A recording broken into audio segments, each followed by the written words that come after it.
பூக்கள் பூத்ததையா அது ஜீவ பூக்கள் ஆனதையா அது ஜீவ பூக்கள் ஆனதையா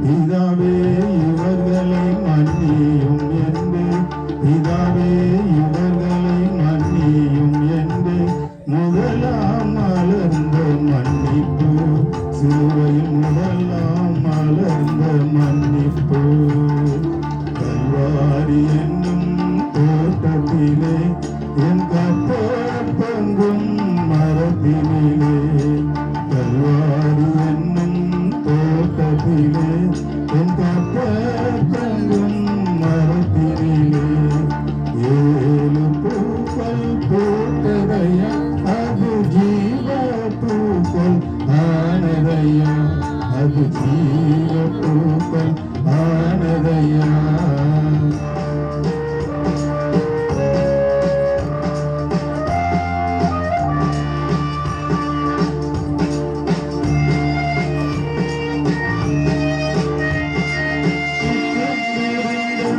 கல்லனுக்கு அவன் சத்தம் அறிந்த அன்பு மனம் உமக்கு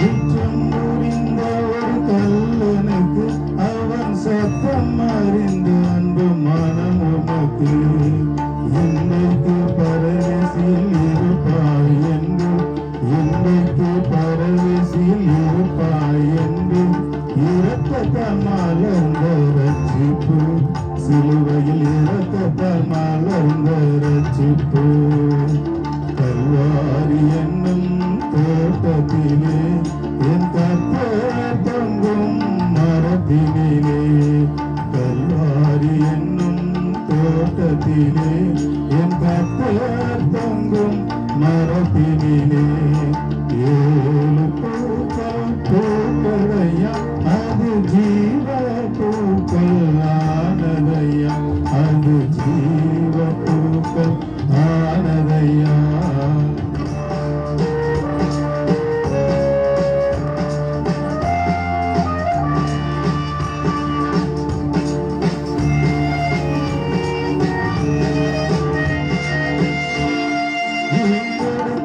அன்னை துடிக்க கண்டு உன் இதயத்திலே பாச உணர்வு கொண்டு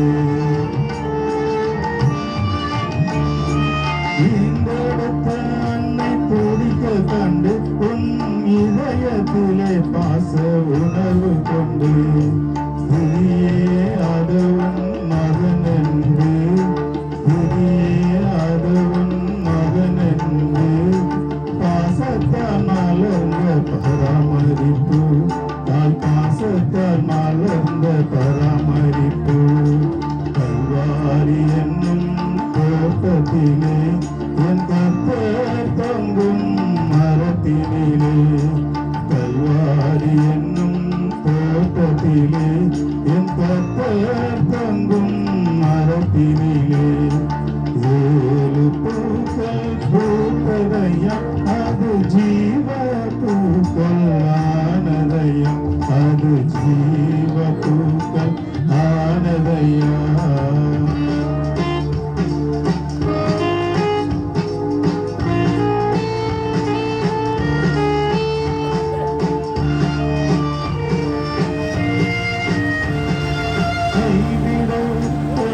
காத்து வந்து மாந்தர் கண்ணீர் யாவையும் துடைக்க வந்தீர்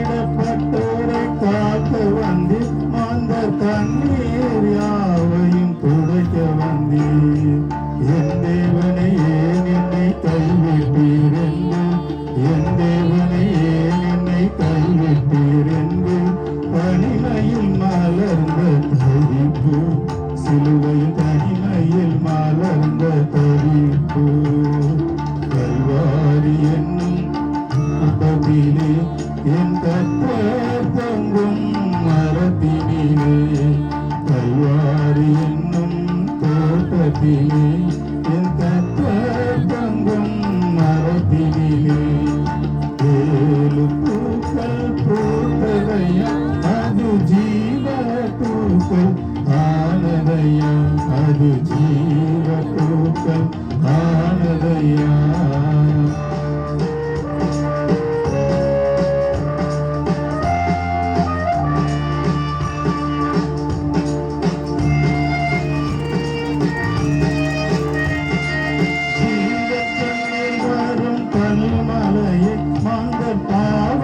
போக்கிடும் உன்னிலையே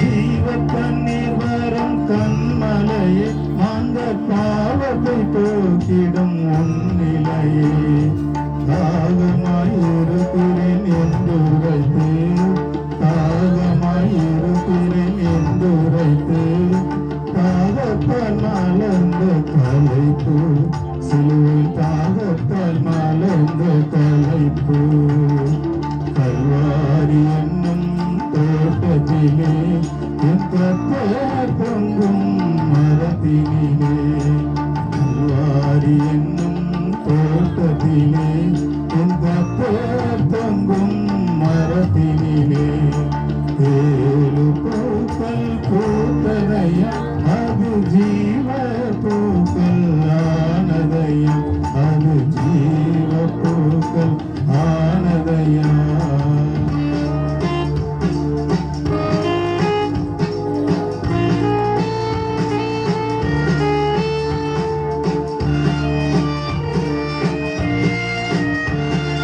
தொடர்ந்தது பாவம் உலகத்திலே ரத்தம் வடிந்தது ரட்சிக்க சிலுவையிலே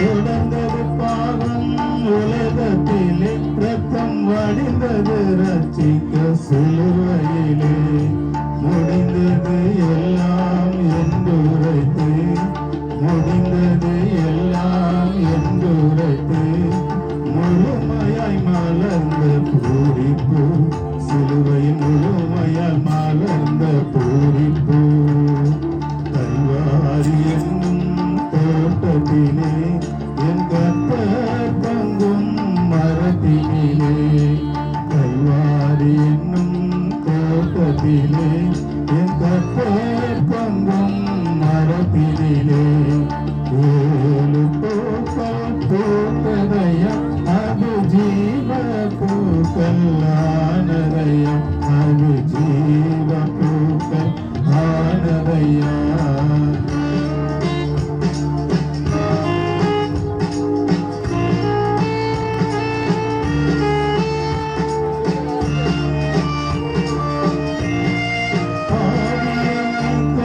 வந்தவரே தூய தேவனின் ஆவியை தந்தவரே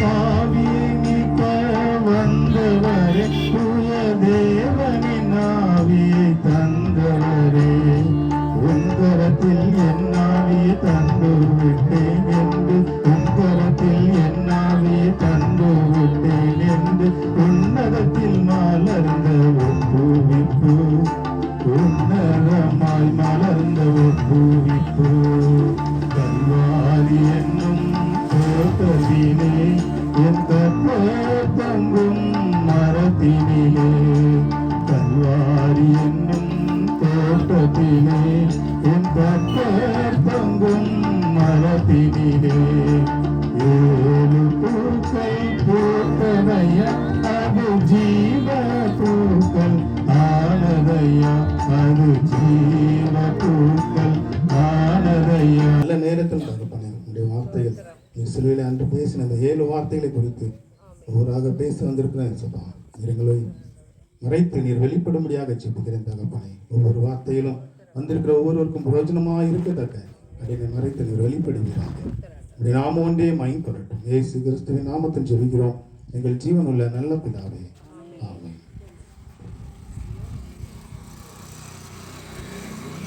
7 வார்த்தை குறித்து நினைக்கிறோம். வருஷம் வருஷம் தியானிக்கிறோம், அப்படிதானே?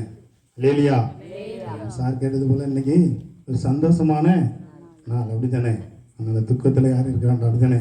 எல்லாரும் ஒருத்தருக்கு ஒருத்தர் தெரிஞ்ச முகம், எல்லாம் அண்ணன் தம்பி, அப்படித்தானே? சகோதரர்கள் சகோதரிகள் அப்படித்தானே வந்திருக்கிறோம், அம்மா அப்பா அப்படிதான் வந்திருக்கிறோம். அதே போல நம்ம நினைச்சிருக்கிறோம் 7 வார்த்தையில் முதலாம் வார்த்தையாக லூக்கா எழுதின சுவிசேஷம் 23 அதிகாரம் 34 வசனத்தை வாசிக்க கேட்கலாம். அப்பொழுது இயேசு, பிதாவே, இவர்களுக்கு மன்னியும், தாங்கள் செய்கிறது இன்னதென்று அறியாதிருக்கிறார்களே என்றார். அவருடைய வஸ்திரங்களை அவர்கள் பங்கிட்டு சீட்டு போட்டார்கள். அல்லேலூயா. அப்பொழுது இயேசு, பிதாவே, இவர்களுக்கு மன்னியும், தாங்கள் செய்கிறது என்னதென்று அறியாதிருக்கிறார்களே. அப்போ தேவன் அந்த பரமபிதாவாகிய நம் தேவனுடைய குமாரன் நினைச்சிருக்கிறாரு, இந்த பூலோகத்துக்கு மனித ரூபத்தில் அனுப்பியிருக்கிறாரு, அப்படிதானே? அப்படி வந்து அவர் மனுஷனாக நினைச்சிருக்கிறாரு. வாழ்ந்து காத்ததும் இல்லாமல் ஒரு மனுஷனுக்கு எப்படி இருக்கணும் அப்படிங்கிறத நினைச்சிருக்கிறாரு. அழகாக நாம் கற்று தந்திருக்கிறார். அல்லேலூயா. அது மாத்திரம் இல்லை, பிதாவுடைய சித்தத்தை நிறைவேற்றுகிற தேவனாக இருந்திருக்கிறார். அல்லேலூயா. ஆமாம், அவர் நிறைவேற்றினவராக இருந்ததுனால தான் இப்படிப்பட்ட பாடுகள். யாருக்காக? நமக்காக. இல்லையா? உங்களுக்காக, எனக்காக அவர் நினைச்சிருக்கிறாரு, நம்மளுடைய பாவங்களுக்காக. நம்ம முன்னுரையை பேசின சகோதரர் போல அவன் அந்த காலத்தில் என்னென்ன பழையப்பாடு பகுதியை பார்த்தோம்னா எத்தனையோ பலிகள் நினைச்சிருப்பாங்க, கொடுத்துருப்பாங்க, அப்படிதானே? எத்தனையோ பலிகள் கொடுத்துருப்பாங்க. ஆடு மாடு கோழி புறா குஞ்சு அப்படி இப்படின்னு நினைச்சிருப்பாங்க. நிறைய பலிகள், ரத்த பலிகள் கொடுத்துருப்பாங்க, அப்படிதானே? அப்போ நம்மளுடைய பாவங்கள்லாம் தீர்க்கணும்னா மனுஷன் அனுதினமாக என்ன செஞ்சிருப்பான்? பாவம் செஞ்சிருப்பான், அப்படிதானே? நம்மளால முடியாது. பாவம் நான் நீங்கள் செய்யலைன்னு சொல்ல முடியுமா? யாராலையும் சொல்ல முடியாது. ஏதாவது ஒரு சின்ன பொய் பேசினா கூட அது ஒரு பெரிய பாவம் தான், அப்படிதானே? அப்போ நம்மளுடைய பாவங்களுக்காக அவர் நினைச்சிருக்கிறாரு. அன்று அவர் சிலுவையில் ஒப்பு கொடுத்துருக்கிறார். அவருடைய ஒரு சொட்டு ரத்தம் இல்லாதபடி அவர் சரீரத்திலிருந்து நினைச்சிருக்காங்க, யுக்தி எடுத்துக்கப்பட்டிருக்காங்க, இல்லையா? அவர் அப்படிப்பட்ட நமக்காக அந்த ரத்தத்தை நினைச்சிருக்கிறாரு, ஜீவ பலியாக ஒப்பு கொடுத்திருக்கிறார், அவரையே ஒப்பு கொடுத்திருக்கிறார். நாம் இன்னைக்கு நம்ம பிள்ளைகளுக்காக ஏதாவது ஒரு ஆஸ்பத்திரியில் நம்ம உடல்ல சரியில்லைனா பிள்ளைகளுக்கு ஒரு ரத்தம் கொடுக்கணும்னா தகப்பன் தாய் கொடுக்க முடியுமா?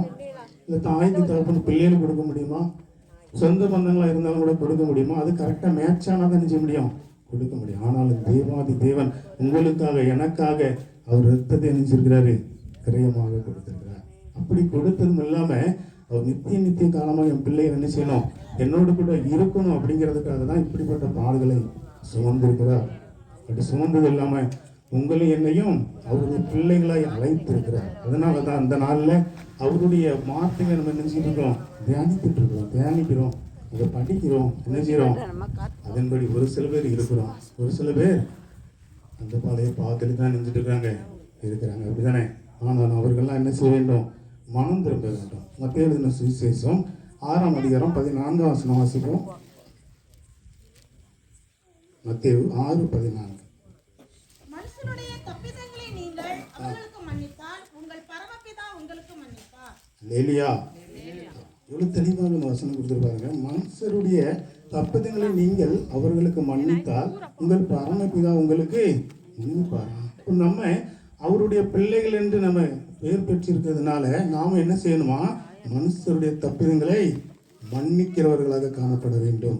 உங்கள் பரமபிதா அப்பொழுது நம்மளை என்ன செய்வாராம், மன்னிப்பார். நாம செய்த பாவங்களை அவர் மன்னிப்பார். அப்போ அவர் ஒரு கட்டளை இட்டது போல அந்த வார்த்தை இருக்கிறது, அப்படிதானே? அப்போ நமக்காக அவர் சிலுவையில் அறையப்பட்டு நம்மளுடைய பாவங்களுக்காக அவர் ஜீவனையை கொடுத்திருக்கிறாரு.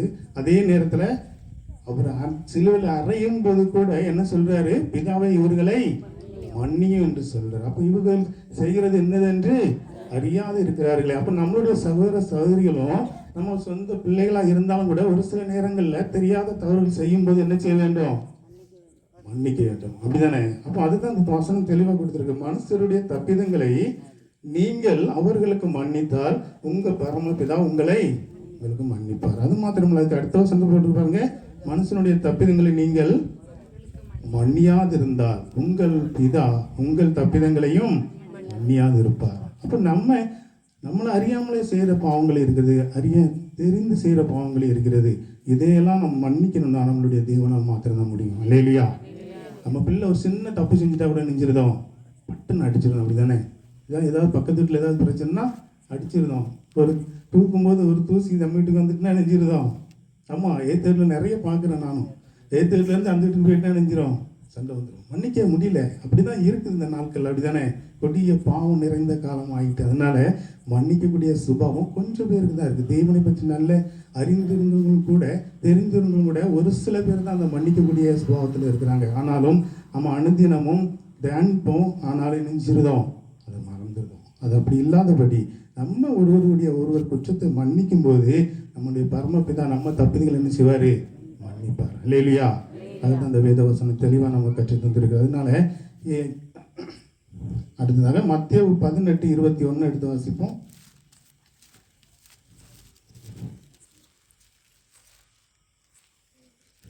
அப்பொழுது பேதுரு அவரிடத்தில் வந்து, ஆண்டவரே, என் சகோதரன் எனக்கு விரோதமாய் குற்றம் செய்து வந்தால் நான் எத்தனை தரம் மன்னிக்க வேண்டும்?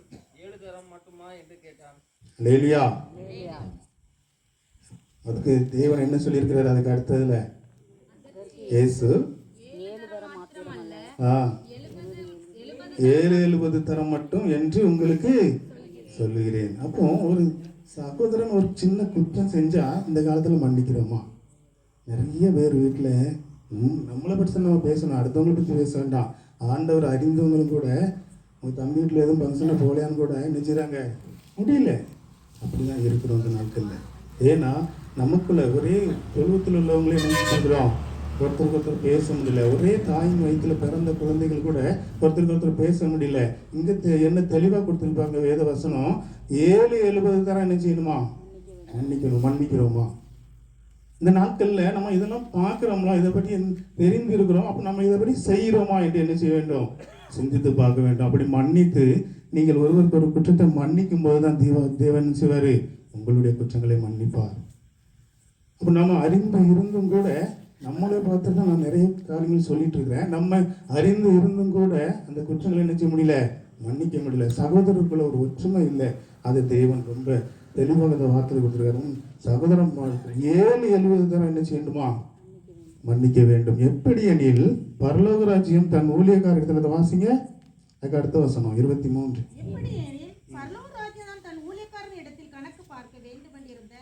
ஒரு ராஜாவுக்கு ஒப்பா இருக்கிறது. அவன் கணக்கு பார்க்க தொடங்கின போது 10,000 தாலந்து கடன்பட்டவன் ஒருவனே அவனுக்கு முன்பாக கொண்டு வந்தார்கள். அதே அப்படியே அதை நீங்க வீட்டில் போய்ட்டு வாசிக்கலாம். அது கடைசி வசனம் 35 வாசிங்க.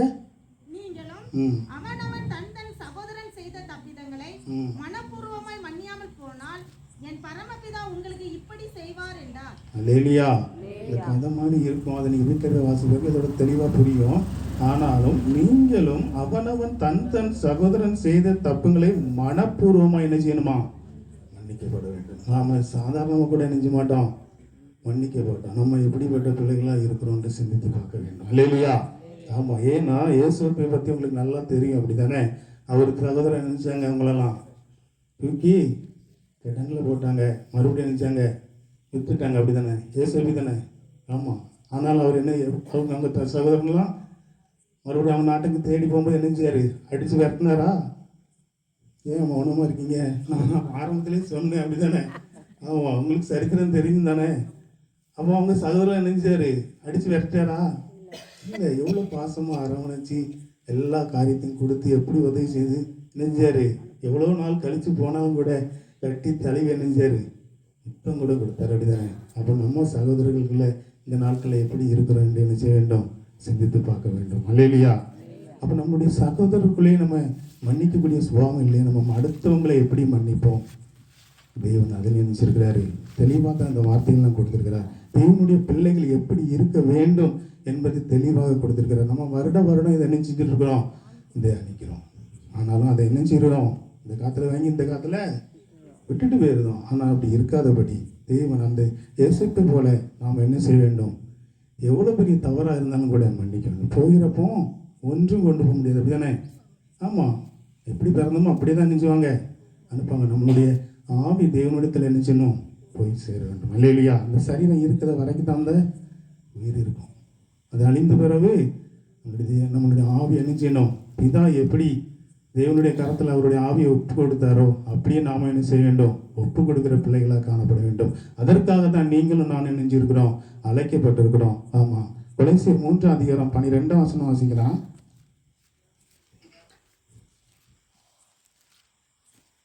எபேசியர் 3:12. ஆகையால் ஆ. நீங்கள் தேவனால் தெரிந்து கொள்ளப்பட்ட பரிசுத்தரும் ஆ. பிரியமுமாய் உருக்கமான இரக்கத்தையும் தயவையும் மனத்தாழ்மையும் சாந்தத்தையும் நீடிய பொறுமையும் தரித்துக் கொண்டு ஒருவரில் ஒருவர் தாண்டி ஒருவர் பேரில் ஒருவருக்கு குறைபாடு உண்டானால் கிறிஸ்து உங்களுக்கு மன்னித்தது போல ஒருவருக்கு ஒருவர் மன்னியுங்கள். அல்லேலூயா.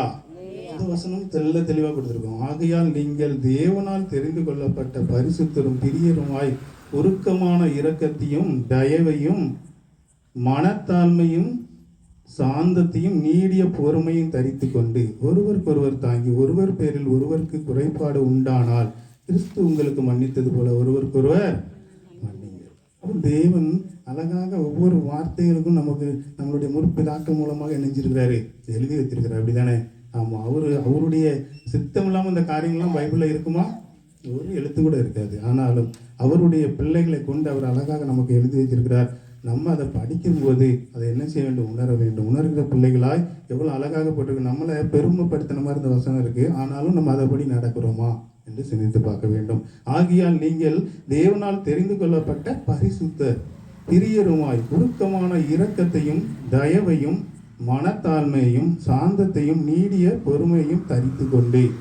இவ்வளோ காரியத்தை நமக்கு கொடுத்திருக்கிறது. நம்ம இதில் ஏதாவது சம்பந்தமுடையவர்களாக இருக்கிறோமா என்று என்ன செய்ய வேண்டும்? சில நேரம் சிந்திக்கக்கூடிய சூழ்நிலை இருக்க வேண்டும். அப்போ இந்த வார்த்தைகள்லாம் நமக்காக தான் கொடுத்துருக்கு. அப்போ நம்ம இவ்வளோ குணத்தையும் கொண்டு வச்சிருக்கிறோமா என்று என்ன செய்ய வேண்டும்?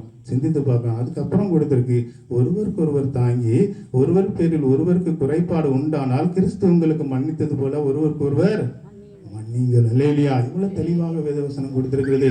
நம்ம சபையிலும் கூட ஒரு சில சபையிலும் கூட எப்படி இருக்கிறோம்? பக்கத்துல வேண்டாதவங்க இருந்தாங்கன்னா தூர விளைகிறாங்க. அப்படிதானே? ஆமா, சிரிக்காதீங்க. உண்மை அப்படிதான் இருக்குது. அப்போ நம்ம சப மக்கள்லையும் அப்படிதான் இருக்கிறாங்க. தேவனுடைய பிள்ளைகளும் அப்படிதான் இருக்கிறாங்க.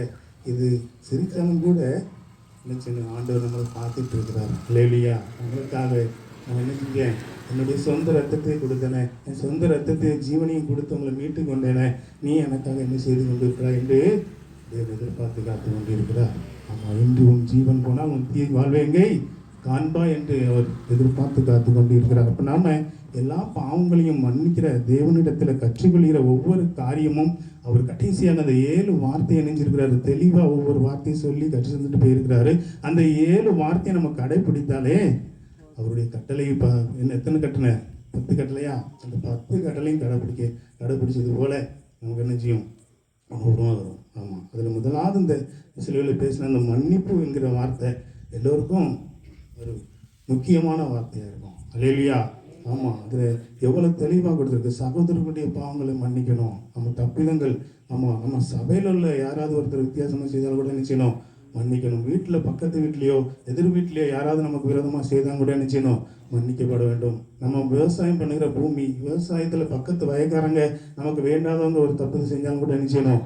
மன்னிக்கப்பட வேண்டும். இப்படிப்பட்ட பிள்ளைகளாக நாம் காணப்படும். வெளிப்படையாக தான் ஒரு சில காரியங்கள் நான் உங்களுக்கு பேசியிருக்கிறேன். ஏன்னா நமக்கு டைம் சரி குறைவாக இருக்கிறதுனால நாம் வெளிப்படையாக ஒவ்வொரு பாவத்தையும் மன்னிக்கிறது மாத்திரம் போதாது. அப்படி தானே? சாதாரணமாக ஒரு சின்ன பிரச்சனை கூட சரி, 2 பேரும் சண்டை போட்டு இருக்கிறாங்க, ஒருத்தர் வந்து என்ன செய்கிறாங்க? சரி தம்பி இப்படி பண்ணாதுங்க அப்படி பண்ணாதுன்னு விலைக்கு விட்டுட்டு போகிறாங்கன்னா சரி இனிமேல் நான் செய்ய மாட்டேன் இதை செய்ய மாட்டேன் அப்படின்னு நினச்சிடுவாங்க. சாதாரணமாக பேசிட்டு போயிடுவாங்க. அப்படி தானே? ஆனாலும் உள்ளத்தின் இருதயத்திலிருந்து அந்த என்ன செய்ய வேண்டும்? அந்த மன்னிப்பு கொடுக்க வேண்டும். அதை தான் தேவன் எதிர்பார்க்கிறார். ஏன்னா கர்த்தர் நம்மளும் என்ன செய்வோம்? மனுஷன் முகத்தை பார்க்கிறவராக இருக்கும், தேவனோ இருதயத்தை பார்க்கிறவராக இருக்கிறார். அப்போ நம்ம பிள்ளை அவன் இருதயத்தின் ஆழத்திலிருந்து இந்த பாவத்தை மன்னிக்கிறானா? ஆமாம், அவன் எதிராக இருக்கிற அவங்க விரோதமாக செய்கிற எந்த ஒரு காரியத்தையும் மன்னிக்கிறானா என்று என்ன செய்ய வேண்டும்? சிந்தித்து பார்த்து செயல்படக்கூடிய பிள்ளைகளாக காணப்பட வேண்டும். அது கடைசியாக 1 யோவான் 3:18 வாசிப்போம். 1 யோவான் 3:18. என் பிள்ளைகளே, வசனத்தினாலும் நாவினாலும் அல்ல, கிரியையினாலும் உண்மையினாலும் அன்பு கூற கடவோம். லேலியா. என் பிள்ளைகளே, வசனத்தினாலும் நாவினாலும் அல்ல, கிரியையினாலும் உண்மையினாலும் என்ன செய்யணுமா? அன்பு கூற வேண்டும். நம்ம மன்னிக்கிறதுனாலே ஒரு அன்பு தான். அப்படிதானே? சாதாரணமாக நான் ஒரு சின்ன தவறு செஞ்சுட்டுனா சாரி என்னை மன்னிச்சாங்கன்னா அது ஒரு அன்புனால தான். அப்படிதானே? சரி, என்னதான் இருந்தாலும் நம்மளுடைய பிரதர் ஒரு சின்ன தவறு செஞ்சுட்டாரு, சரி பரவாயில்ல அப்படிங்கும்போது ஒரு அன்பு தான். என்ன? அப்போ அவர் என்னைய அன்பு இல்லாமல் வேற மாதிரி இருந்தாங்கன்னு நினச்சிருப்பாங்க. மன்னிக்க முடியாத ஒரு குற்றத்தில் இருக்கும்போது யாரையாவது 4 பேரை வச்சு நினைச்சிருவாங்க, அடிக்க கூட நேர்ந்துடலாம். அந்த மாதிரி தவறு கூட ஒரு சில நேரங்களில் யாரும் செஞ்சிடலாம். ஆனால் என்ன தவறு என்ன செய்ய வேண்டும்? மன்னிக்கக்கூடிய சுபாவம் நமக்கு இருக்க வேண்டும். அதுதான் அந்த வசனம் தெளிவாக கொடுத்துருக்கோம். என் பிள்ளைகளே, வசனத்தினாலும் நாவினாலும் அல்ல, கிரியையினாலும் என்ன செய்ய வேண்டும்? உண்மையினாலும் அன்பு கூற கடவோம். அப்போ நம்ம அன்பும் எப்படி இருக்கக்கூடாது? மாயமற்றதாக இருக்கக்கூடாதுன்னு வேதத்தில் வாசிக்கிறோம். அதே நேரத்தில் நம்முடைய மன்னிப்பும் எப்படி இருக்கக்கூடாது? மாயமற்றதாக இருக்கக்கூடாது. உள்ளத்தின் ஆழத்தில் இருந்து நம்ம இருதயத்தில் இருந்து என்ன செய்ய வேண்டும்? ஒரு சில குற்றங்களை மன்னிக்கக்கூடிய பிள்ளைகளை காணப்பட வேண்டும். அந்த வசனத்துக்குள்ள நீங்கள் அதுக்கு கீழே வீட்டில் போய் வாசித்து பார்த்தீங்கன்னா அநேக காரியங்கள் கொடுத்துருக்கோம். அந்த காரியத்தில் என்ன செய்ய வேண்டும்? கடைப்பிடித்து நடக்கக்கூடிய பிள்ளைகளாக காணப்பட வேண்டும். ஆமாம், அது மத்தேயு இன்னொரு அதிகாரத்தில் சொல்லியிருக்கோம். மத்தேயு 5:44 எடுத்து வாசித்தோம்னா என்ன செய்யணுமா? உங்கள் சத்துருக்களை சிநேகியுங்கள். அந்த ஒரு வசனம் மட்டும் வாசிங்க, முடிச்சிடலாம். நான் உங்களுக்கு சொல்கிறேன், ஆ உங்கள் சத்துருக்களை சிநேகியுங்கள், ஆ உங்களை சபிக்கிறவர்களை ஆசீர்வதியுங்கள், ஆ உங்களை பகைக்கிறவர்களுக்கு நன்மை செய்யுங்கள், ஆ உங்களை நிந்திக்கிறவர்களுக்காகவும் உங்களை துன்பப்படுத்துகிறவர்களுக்காகவும் ஜெபம் பண்ணுங்கள். லேலியா, கடைசியாக என்ன செய்யணுமா? ஜெபம் பண்ண வேண்டும். லேலியா, ஆமா, உங்கள் சத்துருக்களை என்ன செய்யணுமா? சிநேகியுங்கள், உங்கள் சபிக்கிறவர்களை ஆசீர்வதிங்கள், உங்கள் பாய்க்கிறவர்களுக்கு நன்மை செய்யுங்கள், உங்களை நிந்திருக்கிறதுக்காகவும் உங்களை துன்பப்படுத்துவதற்காகவும் என்ன செய்ய வேண்டும்? ஜெபம் பண்ண வேண்டும். அதில் உறுதியாய் தரித்திருக்க வேண்டும். இப்படிப்பட்ட இதை தான் தேவன் எதிர்பார்த்து காத்து கொண்டிருக்கிறார். நம்ம எந்த ஒரு காரியத்திலும் மன்னிக்கக்கூடிய சுபாவத்தில் தேவன் எதிர்பார்த்து காத்து கொண்டிருக்கிறார். ஆமாம், கிறிஸ்தவர்களா இவங்க அப்படிப்பட்டவர்கள் அல்ல. இவங்க தேவனுடைய பிள்ளைகள் எந்த காரியத்திலும் தெளிவாக இருப்பாங்க என்று சொல்லத்தக்க நம்மளுடைய நடக்கை பார்த்து புறஜாதி மக்கள் என்ன செய்ய வேண்டும்? மனம் திரும்பக்கூடிய பிள்ளைகளாய் காணப்பட வேண்டும். அல்லேலூயா. நாம் அப்படிப்பட்ட வாழ்க்கை வாழ்ந்து கொண்டு இருக்கிறோமா என்று என்ன செய்ய வேண்டும்? சிந்தித்து பார்க்க வேண்டும். கர்த்தர் தாமே இந்த வார்த்தையை ஆசீர்வதிப்பாராக. தலைகளை தாழ்த்தி கடைசி ஒரு ஜெபம் பண்ணி முடிக்கலாம்.